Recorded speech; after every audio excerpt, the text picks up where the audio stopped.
የሩታ ታናሽ ወንድም የሆነው በብዙ ጉዳዮች ላይ ቀደም እያለ ከባድ ውሳኔ ሲወስን የነበረው ሩታንም አዲስ ሰው እንድትተዋወቅ ደስታ የተባለን ግለሰብ ወደ ህይወቷ እንድታመጣ ሲያደርገው የነበረው ኖቫ የተባለው ግለሰብ ከመሸ እንግዲህ የሆነ ችግሮች እንደደረሱበትና የተለያዩ ሰዎች ለጥያቄ እንደወሰዱት ክርክር ጭቅጭቅ እንደነበርም በዝርዝር መረጃው ደርሶኛል። ይህን ጉዳይ ትክክለኛ መሆኑን ማወቅ ከፈለጋችሁ አቤል ቀን የለቀቀውን ቪዲዮ ተመልከቱ። አቤላ እንግዲህ ኖቫ ለተባለው ለሩታ ወንድም የእስር ማዘዣ የፖሊስ ምርመራ የሚያዝ የፍርድ ቤት ትዕዛዝ ወረቀት እንደሰጠው ያንን ወረቀትም ተቀብሎ ሲቀድ የሚያሳይ ቪዲዮ በራሳቸው ቤት በአቤላ ቤት ተለቆ ነበረ። ታዲያ የሩታ ክስትም በዛ ቦታ በመገኘት አረታው ተረጋጋ እያለች በተለይ አቤልን ስትቆጣ ነበር። እንግዲህ ከዚህ ጉዳይ ጋር ተያይዞ በብዙ ቪዲዮዎች ላይ የምናውቀው የሩታ ወንድም አሳዛኝ በሆነ ሁኔታ ነው እንግዲህ ማታ ተገኝቷል ታይቷል የተባለው። ሁሉንም በዝርዝር አሰማችኋለሁ። አቤላ ደግሞ የምንነግርህ ወሳኝ ነገር አለ። እሱን ቁጭ ብለህ ትሰማታለህ። ምንም ቢሆን የሩታ ወንድም የሚሰራው ነገር ባይጥመንም ቢያናድደንም አንተ ወቃሽ መሆን ግን አትችልም። አቤላ አንተ ንጹህ ስትሆን ነው ሌላውን መውቀስ የምትችለው። ብዙ መረጃዎች አሉኝ ስላንተም የምነግርህ። ሰላም ጤና ይስጥልን ውድ የሀገሬ ልጆች፣ በያላችሁበት ሰላማችሁ ይብዛ። አዲስ በሆነ ጉዳይ ብቅ ብለናል። እስቲ ቪዲዮን እንደተለመደው ላይክ በማድረግ ጀምሩ። ላይክ ሲሆን እንግዲህ ቪዲዮ መረጃው የተለያየ ቦታ እንዲደርስ ይረዳል። የኔ ቤተሰብ ደግሞ ያልሆናችሁ 10 ሺህ ልንገባ ነው። እስቲ ሰብስክራይብ ማድረጉን አትርሱት። በአክብሮት በፍቅር ነው መጠየቃችሁ። ሰብስክራይብ አድርጉኝ። ቀጥታ ይዤ ወደ መጣሁት ዝርዝር መረጃ ነው እማመራው። እንግዲህ የሩታ ወንድም ኖቬል ትናንትና የተለያየ ፖሊስ ትዕዛዝ የሚያዝ ወረቀት ከአቤላ ሲሰጠው ተመልክተናል። እሱን ተናዶ ሲቀድ ነው ያየነው። አቤላም እንግዲህ ይህንን ነገር ደጋግሞ እየተናገረ ነበር። አንተ ትከሰሳለህ፣ ትታሰራለህ ሲል ነበር። ብዙዎች ተደናግጠዋል። ታዲያ ከመሸ እንግዲህ ይህ ነገር ትንሽ ጭቅጭቅ ያመጣበታል ብለው ያሰቡ ሰዎች ኧረ እባካችሁ የሩታን ወንድም ማስጠንቅቁት፣ ምንም ቢሆን ለወንድሟ ለእህቱ አስቦ እንኳን ቢሆን የሚያረገው ነገር የሚሄድበት ርቀት እና አቤላ ችግር እያመጡበት ነው፣ ሌላ ነገር እየጠመጠሙበት ነው በማለት ነው እንግዲህ መልእክቱን በዝርዝር ያደረሱኝ ማለት ነው። እንግዲህ ሁሉንም አንድ ባንድ እየዘረዘርኩ እየበተንኩ ነው ማስረዳችሁ። ይህ ነገር ከጠበቅኩትም ካሰብኩትም በላይ ሆኗል ማለት ነው። የሩታ ወንድም እንግዲህ ከመሸ ሳያስበው የተለያዩ ሰዎች መጥተው እንዳናገሩት የህግ አካላት ይሁኑ አይሁኑ ራሱ አይታወቅም። እና አብርሽ የላኩበት የህግ አካላት የሚመስሉ ሰዎችም ይሁን በቅጡ አይታወቅም። ጠርተው እንዳስደነገጡት አንተ የሰው ቤት ውስጥ ገብተህ ምንድነው የምታረገው? የሰው ቤት ትዳርን ለምንድን ነው የምታናጋው? ብለው በከባድ ሁኔታ ሲጠየቁት እንደነበረ ሲያዋክቡት እንደነበረ፣ እንዲሁም ደግሞ የተወለደው ልጅ በአባቱም በእናቱ እቅፍ ማደግ አለበት፣ አንተ ደግሞ ምንድነው በትዳር ላይ ትዳር እንዲፈጸም የምታረገው? እህት ላይ የምታሴረው ምንድነው? ብለው አዋክበውታል ማለት ነው። አቤላ ስማ አንድ ነገር፣ እኛ ምንም የሩታ ወንድም የሚያረገው ነገር ባይጥመንም ብዙ ኮመንቶች ራሱ አንተን ነው ሲናገሩ የነበረው። አቤላ የምትባል እውነት ለጓደኛህ ለወንድምህ ካሰብክ ለሩታ ማሰብ ነበረብህ። ዛሬ አንተ የሩታን ወንድም ለመክሰስ ምን አበቃ? የሩታን ወንድም ለመክሰስ ሌላ ሰው ቢመጣ ይሻላል፣ ፈረንጁ ቢመጣ ይሻላል። ፈረንጁ ቢያንስ አንዳንዴ አስተሳሰቡ ጥሩ ነው። አንዳንዴ ሩታን ይወዳል ያከብራል፣ አብርሽንም ይወዳል ያከብራል። በሁለቱም በኩል ሆኖ የሚፈርድ ሰው ነው።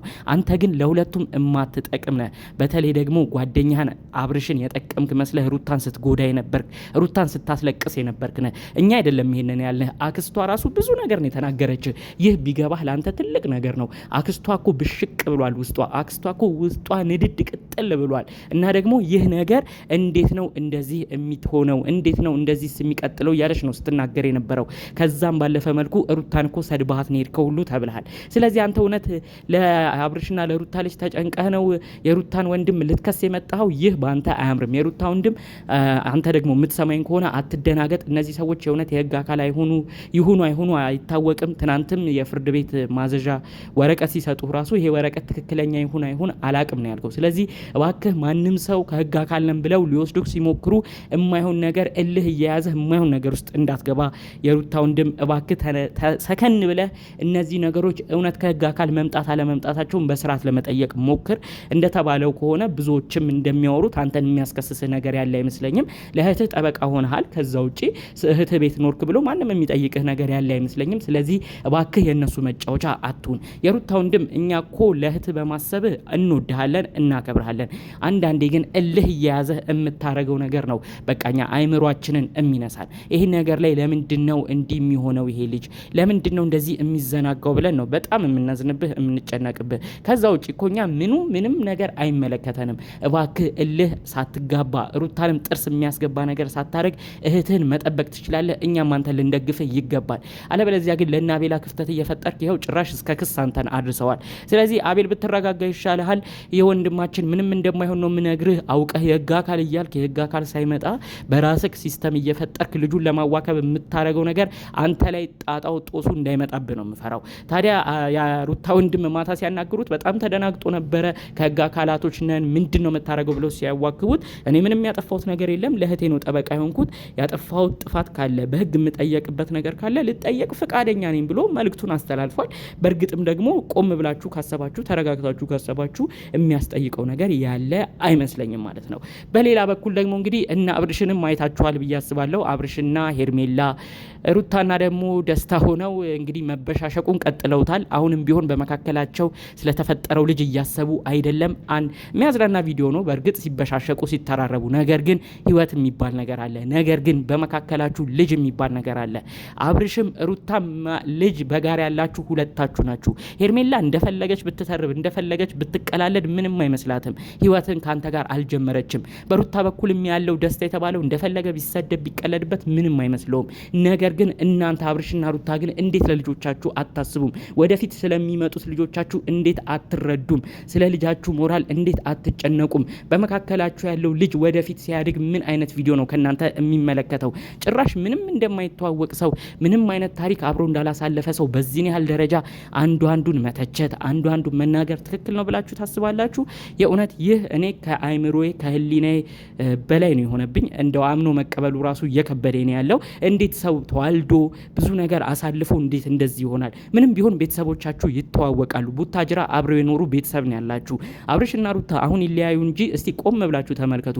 በሩታ በኩል ያሉ ቤተሰቦች እናት፣ እህቶቿ፣ ትልልቅ አክስቶቿ ሁሉ አብርሽ ጋር ተስማምተሽ ኑሪ፣ ትዳርሽን ጠብቂ ነው የሚሉት። በአብርሽ በኩል ያሉት ጋሽዬም ወንድሟም ሁሉም የሚናገሩት ሩታን አታስቀይም፣ አንድ ላይ ኑሩ ነው የሚሉት። ይህ ማለት በቤተሰቦቻቸው ደረጃ ራሱ አብርሽና ሩታ አንድ ላይ እንዲቀጥሉ ነው የሚፈልጉት። ነገር ግን እነሱ ግን እንደ ህፃን እየሆኑ አንዳቸው ለአንዳቸው እልህ እየተያዙ ጭራሽ መበሻሸቁን ቀጥለውበታል። ይህ ነገር ደግሞ እጅግ ያሳዝናል። ትዳር በብሽሽቅ አይሆንም የምትሉ እስቲ ኮመንታችሁን አሳዩኝ። ምንም ቢሆን እልህ የገባበት ነገር ጥሩ አይደለም።